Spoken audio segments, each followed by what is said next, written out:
Hey guys, Legendary Grimlock here, and today, as promised, I was going to address this a lot sooner than I would have to. So a survival video is going to have to wait in order to be done. However, this is important as I understand that I have an obligation to my community to actually do this. So let's talk about Megatron versus Frieza. This is honestly one of the most disappointing death battles I have ever heard to be announced because there are so many characters that could easily take the place of Megatron against Frieza. And it's not because of the power perspective. We're going to get into that in a little bit. It's simply because these two narratively do not fit together. Megatron is actually a good guy with, bad tendencies, while Frieza is a full-on villain. There is a huge difference here. But let's go into the power perspective, and in all honesty, it's not close. Megatron would absolutely rip Frieza in half and then eviscerate him. Frieza himself would actually scale around multiversal plus, or you could actually argue 5 to 6 dimensional. And this is important because, again, Goku and Vegeta would actually be a lot lesser than Frieza, both in terms of their durability and their biology. Remember when Frieza was able to survive Planet Nap's explosion and Goku would not have survived it? If he really would have, he wouldn't need the escape pod, right? So this means he would have simply died from Planet Namekian's explosion.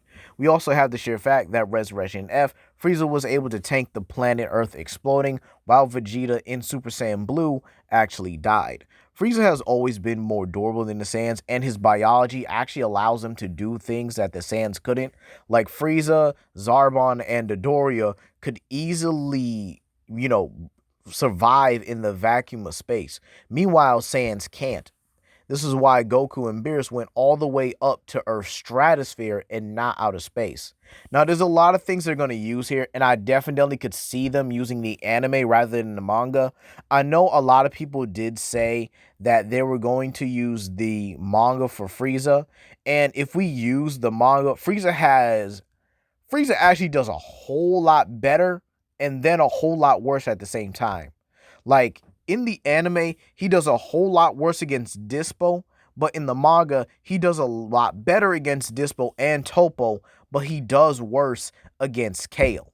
You see what I mean? There is a whole difference between the manga and the anime. This is why it's hard for Dragon Ball fans in general to really differentiate what is canon and what is not canon. Because something in the manga could be far more, or the manga stuff could be canon, while the anime stuff could be really not canon to what Dragon Ball really wants to do for itself here. And now we also need to address the sheer fact they're going to use Black Frieza. It's already set in stone that they are going to use it. And the thing is, why wouldn't they? You guys remember the Vegeta versus Thor video where they used Ultra Ego Vegito? Sorry, I said Vegito.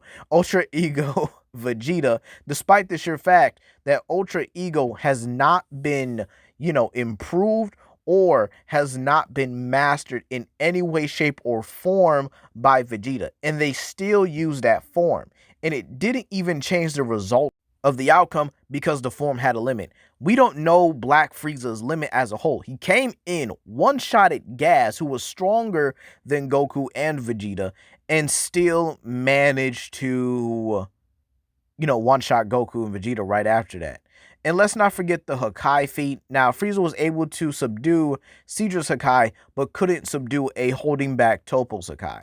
Again, this is something they're going to deliberately ignore and just try to cop out, saying that probably Megatron's antimatter wouldn't work against Frieza here because he resisted his matter being erased, which is honestly not how the Hakai works, and they would probably ignore the Tournament of Power rules because, again, nobody in the Tournament of Power was allowed to kill. All right? No one was allowed to off another person during that tournament here. And then you have the sheer fact that G1 Megatron in the comics is a lot stronger than he was in the movies.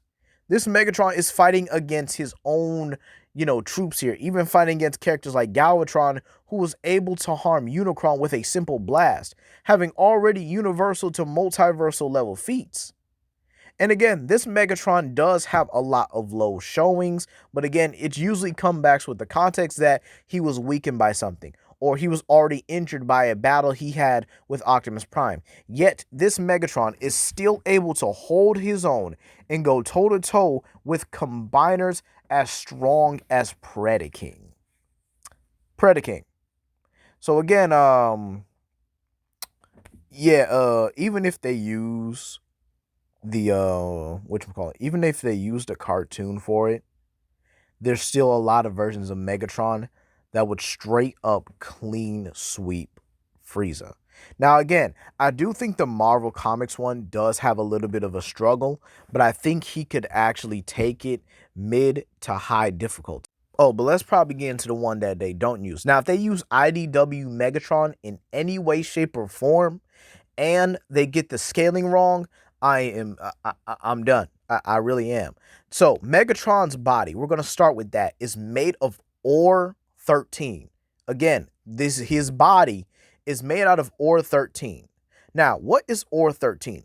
Ore 13 is a metal made out of the concept of the entropy cloud. The entropy cloud was born in the microverse that was created by Micronus Prime, one of the 13 original primes. And this cloud is literally a concept itself. So these Cybertronians were able to take a literal concept, turn it into a metal, and Megatron was binded to it. His body was made out of it. Now you might say, oh, he had an upgraded body. Yes, but then he reduced himself to his component parts his base level self, but with those parts. Keep in mind, Ore 13 scales above Ore 2, which is the concept of death, and then you have Ore 14, which is the concept of resurrection. So you could honestly say that Megatron's body itself is already above the Transformers versions or the Transformers concepts of life and death, which is absolutely ridiculous. And again, his body would be made out of that. So this makes Megatron hard to kill. Now let's go into some of his combat features, right? Starscream was powered up by this Ore 13. His body remade and everything. Got a power up, got a power boost by this literal concept, right? Yeah, Megatron yoked him up and destroyed him with his fusion cannon. Yeah, all that for nothing. All that for nothing. Now let's get into one of his best feats, right? When he had his body completely made of Ore 13 and he was able to go toe-to-toe with the Decepticon Devoid, right? So Devoid himself is a living dead universe, one of the building blocks of the entire multiverse, right? And Megatron, badly damaged, badly injured, still, and also was fighting telepathy, was also fighting the control of Devoid as well. He still had the strength, right, to literally overpower and hit Devoid with one of the greatest blasts ever, shouting, "I am Megatron." And this not only, this hurt Devoid to such a degree that his herald, Galvatron, felt it and even said that Megatron injured Devoid. Megatron injured a living universe that is the building block of pretty much the entirety of the IDW multiverse.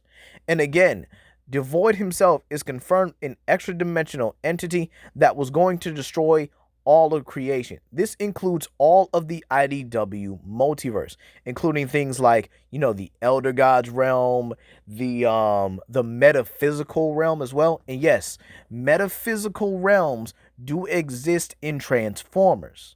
This is if you really want to get into it, and I'm obviously I would have to say it because again, I give the same treatment to Optimus Prime, right? So again, this would mean that Megatron, by that one feat alone, is doing something that is considered universal. This is something that Death Battle really doesn't get into and something that they don't touch. But again, this is literally how it is. Megatron himself is defeating a being that could literally absorb all of creation into him, which would include all the concepts of that verse, or at least the concepts of that multiverse in general, and then the metaphysical realm itself. Let's not forget that Devoid himself, or at least if you guys didn't know, Devoid himself is actually immune to the Heart of Darkness. And I can't believe I never realized before, but the Heart of Darkness is pretty much like a, what's the word I'm looking for? A counter to the Matrix of leadership, right? Is a counter to the Matrix of leadership, which has no limitations, unlike the Matrix of leadership. So, Megatron's AP not only is harming a being that could literally absorb metaphysical realms into himself, right? But is also beyond the matrix of leadership. Now, yes, Optimus Prime did have to train with it and unlock more power with the Matrix, but again, the Matrix itself is confirmed to be equal to the true Star Saber. And again, at this point, Optimus did not even master the Matrix. However, it was still equal to the true Star Saber, which was able to one-shot the entirety of the Transformers multiverse. All right? It was able to one-shot it, like, easily. Again, this will include the concepts, the metaphysical realms. And and again, the Matrix is literally a counter for Unicron, meaning Megatron's Or 13 is actually comparable to the Matrix of leadership itself. And it's absolutely ridiculous. You can even argue that Megatron himself could scale above some of the output of the Matrix, or at least an unmastered version of the Matrix, Megatron should easily scale above. As for his durability, again, the Or 13 already adds on to it. He was able to take attacks from a Regenesis Shockwave, who was powered by 2 dead universes and was more powerful than, what's his name? Nova Prime, who was able to merge all realities, and Galvatron. But let's talk about the Haxes, right? Again, Frieza is not immune to erasure. It has to be on a level that is stronger than him. We literally saw this with Topo. Megatron's antimatter literally eviscerates everything about that opponent. I guess you could say except for the soul. But again, even by our own logic, when antimatter meets matter, it eradicates it. And as you guys can see here, when he's pretty much having enough of the Decepticon Justice Division's nonsense, he literally activated his antimatter and was able to just completely annihilate them. And here's the thing, right? Back in the classic days, Megatron's antimatter levels were so much that it would have caused him to explode. So here's what he did, right? He connected himself to a black hole to dump all that excess antimatter, and he could simply call upon it when he needs it. Oh, let's not forget, Frieza cannot stick his hands or at least try to puncture through Megatron's body. Megatron's innards are pan-dimensional, or at least they're filled with pan-dimensional energy, which is able to take away someone's hand, or at least teleport that limb or body part to another dimension. So Frieza trying anything like trying to fly through Megatron is likely to get half his body just cut in half and sent to another dimension. And it's very possible it could send pieces of him to another dimension. This is not even to go into the fact that Megatron can teleport as well. And this isn't even the most powerful version of Megatron. Oh, no. Y'all thought IDW was the most powerful version of Megatron. Oh, no, this one, this will be the second strongest version. Let me introduce y'all to Unicron Trilogy Megatron, one of the absolute strongest, evilest, most goated Megatrons of all time. Do y'all know how powerful this Megatron is? This Megatron has been able to take blasts from his creator, and his back is turned. You might say, oh, that's Galvatron, though. Oh, yeah, it's the same character. Just watch Transformers Cybertron. Go ahead. Go watch it. Go watch the 3rd season of it. The Gigantian Saga. Y'all will love it. Matter of fact, watch the whole season from start to finish. It has some very powerful scaling. Oh, and here's him using his lightning to actually knock out his creator. Now, yes, Primus wasn't at full power. He actually had 3/4 of his power. But again, this is still the creator of the entirety of the Transformers multiverse. And let's not forget, he was able to consistently, and I mean consistently, go toe-to-toe with the strongest version of Optimus Prime to date. And this Optimus Prime needed multiple power-ups just to try and beat him. Savage Claw mode, Sonic Wing mode, all that jazz. And here's the funny thing, right? At his base power, he's able to tank Unicron Singularity exploding in his face. The same Unicron Singularity that threatened every multiverse in the Transformers Omniverse. So yeah, this Megatron would absolutely scale way higher than anything Frieza has done. I would even say Xeno Frieza, because here's the thing. This Megatron cannot die. Not even by normal means. If he dies, he can just go to the astral plane, but he can always come back. And the thing is, this Megatron has a second stage of life, which is called a Shadow Spark. Now, the Shadow Spark, you shouldn't touch him in that state here, because not only is he able to manifest any evil off you, any evil that you have, if you touch him, can actually be absorbed by him, and he could literally reform his body on a whim. And he could actually clone a darker half of you. Let's not forget, this Megatron has also bodied Vector Prime consistently, and has been able to tear holes through dimensions that they weren't even near that dimension, and he simply ripped a hole through it. Now, narratively speaking, this isn't really a fun fight, and it isn't even, it's not an impressive matchup at all. It's honestly lazy in my opinion. Frieza is a tyrannical ruler who's bent on conquering the entire universe. Megatron was about a caste diversity in Cybertron that led to a war because some of the Autobots felt like the High Council and that the caste system should have been kept. However, when Optimus took over the Autobots, they tried to, I guess you could say, disband that caste system. However, the damage was already done and they had to continue, or at least finish what the High Council started. So again, Megatron is not inherently evil in most of his versions. However, if they want to, they could use the Unicron Trilogy version, but I guarantee you that is going to be the most humiliating stomp in history. So anyway, that's all I really have to say about this, you guys. Please comment down below, like and subscribe and share with your friends. This is Legendary Grimlock, and I hope you guys have a blessed day and can tell I'm very disappointed. Peace.